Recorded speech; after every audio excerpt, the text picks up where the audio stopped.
Let's bring in Andrew Brandt, the Sports Illustrated columnist, and once again used to be with the Packers in the front office, and joins us now. All right, let me ask you that. Let me start there. Eli Manning against Tony Romo. Which quarterback do you want? I was a victim of that Eli Manning, one of those runs you just talked about. So that stays with me, Dan. You know, he came into Lambeau, the 2008 NFC Championship. God, they were on the road for 4 weeks. We were expecting to play Dallas, who they beat. We were ready to go to Dallas. And all of a sudden, we're hosting the game. It's going to be minus 5 degrees. We're like, this is great. We're going to the Super Bowl. You know, and then all of a sudden he attacks us with Plaxico Burress. I remember that. Somehow, some way, we didn't play well. We got to overtime.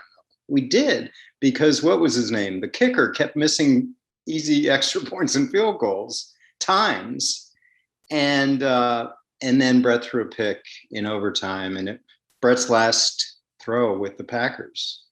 It was heartbreaking. So everything's judged by personal experience. So I don't want to play Eli. You know, that stuck with me. But there's certain guys who are just better in the postseason, a big game. What is it about? I know it's who you play, where you're playing, but let's start with Brett Favre. Did you consider him great in the postseason? Was he different? Yeah, I mean, I think we've seen the best and worst of Favre in the postseason, right? We saw that he had a lot of interception games where he tried to force things, but he has that resilience that you saw in the Super Bowl that he won, and the way he played in major games. I mean, I think all the great ones, Dan, have this ability to sort of put aside all the hype and the nerves and all that goes into it. Certainly Brady, certainly Aaron, they have a chill about them in these big moments, going back to Joe Montana. I mean, I think it's just that has carried them all the way from junior high school all the way up. Who's the third best quarterback of all time?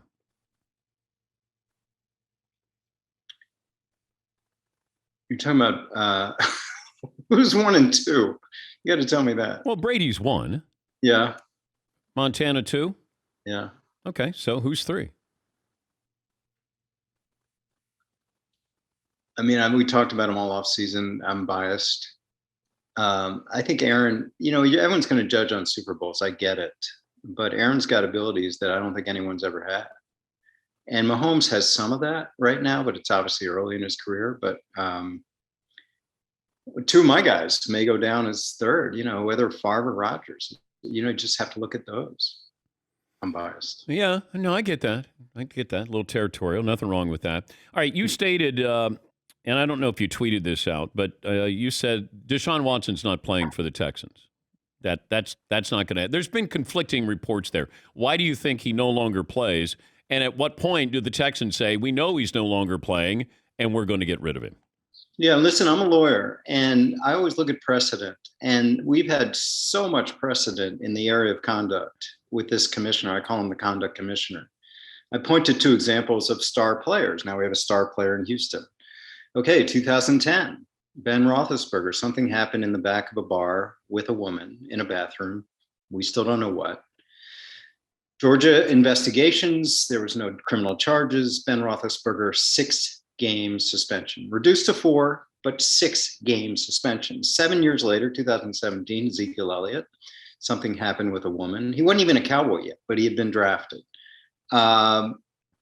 6 games, no criminal charges. 6 games. So we've got the same commissioner, right? The conduct commissioner.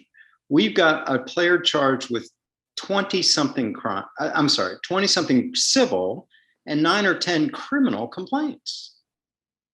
And even if you sort of surmise, oh my God, they're all making it up, it's a big conspiracy. I mean, how does this commissioner allow this guy to play anywhere near past a 6-game suspension? How? But what if it all goes away? What if what is the commissioner waiting for? How do we know anything happened with Roethlisberger and Elliott? I mean, it's like... Yeah, but at what point does the commissioner have to help out the Texans to say, I'm either going to put him on the commissioner's exempt list, we're going to suspend him, or nothing is going to happen, because teams aren't going to trade until they hear from the league office? Yeah, two things. I don't know. I don't know what's taken so long because we hear about women, maybe the witnesses aren't being compliant, maybe this or that, maybe Lisa Friel is not getting the information she wants in investigating this matter. But to me, the Texans have to know. And listen, Dan, the Texans can't just sort of slide through this. If they think there's culpable actions, Yeah. they could have done something. And they're waiting for the commissioner to leave it to Roger, that kind of thing. The other part of this, you mentioned the trading teams. People talk about Philadelphia. I'm like, really? Really? You're going to use this opportunity to try to get a good deal, and then you're going to sell that to your fan base? Like, hey, we got him for like 1/1, but don't worry about that other stuff. We got a great deal. I mean, you're going to sell that to your fan base that includes half women? I mean, I don't see how he plays for anyone this year until maybe late in the season, Texans or otherwise. Yeah, but what changes late in the? He's not going to be deposed till February. Nothing's going to change here unless he settles all these lawsuits. And if he does, then people are going to still say you were guilty. Is the team still going to go, well, he was sort of guilty here? I don't get it. I mean, the other precedent I point out is Greg Hardy and Adrian Peterson, 2014. I remember Commissioner Exemplis, Dan, was for players coming off like holdouts. It was never used for this. Yeah. So they brought it out of cobwebs and they said, all right, we're going to park these guys. Like Adrian Peterson took a stick to his son. Greg Hardy beat up his girlfriend. We can't put him out there, but we're going to pay him. We're going to park him. I mean, how do they put Deshaun Watson on a field this year? I don't get it. So you're right. What's going on? How is it going to change? And I guess what I'm saying, and maybe you're agreeing with, I don't see him on a field in 2021. You have Josh Allen getting the new contract, and then we're waiting for Baker Mayfield and Lamar Jackson, that they're next. And my point is, why do I have to rush every contract with a quarterback? Why does every quarterback, the next one up, get more than the previous one? Because I don't think Lamar Jackson and Baker Mayfield are better than Josh Allen. I certainly don't think Baker is. And I wouldn't sign Baker right now. I want to see one more year. How does he, with Stefanski's offense, a running game, they're led by their defense. Like, those are kind of things that I think are a little bit tricky. It's not like I rubber stamp Baker Mayfield and go, yep, I'm going to give him what they gave Josh Allen. Where do you stand on the Browns' approach with Baker? I agree with that, and the Ravens too. I would wait. I know, listen, I'll talk about the downside of waiting in a minute, but the reason I wait is what you said. And also, you've got some history now that are bad decisions. And I'm talking about Carson Wentz and Jared Goff. We talked about Wentz a lot. 3 years, right away, give them the big extension. Now they're dealing with cap consequences for disastrous, decisions. Why not wait? The Colts waited 4 years with Andrew Luck, and he was great. Why not wait? The problem you get is the personal problem, right, Dan? So Baker Mayfield and Lamar Jackson can say, well, wait a minute, what about, you don't think of me the way Bills think of Josh Allen? But it also depends on negotiations. People talk about $250 million, $100 million guaranteed. Great, Josh Allen, but they got him for 8 years. Maybe they want more of a Prescott deal, 4 years, and get another big bite at the apple. So maybe it's on the Mayfield agent or the Jackson agent saying, I don't want an 8-year deal. Yeah. I don't want to be locked up my whole career. So we'll see where it goes. I agree with you. Why do you have to jump in after 3 years? You got next year under contract, and you got the 5th-year option.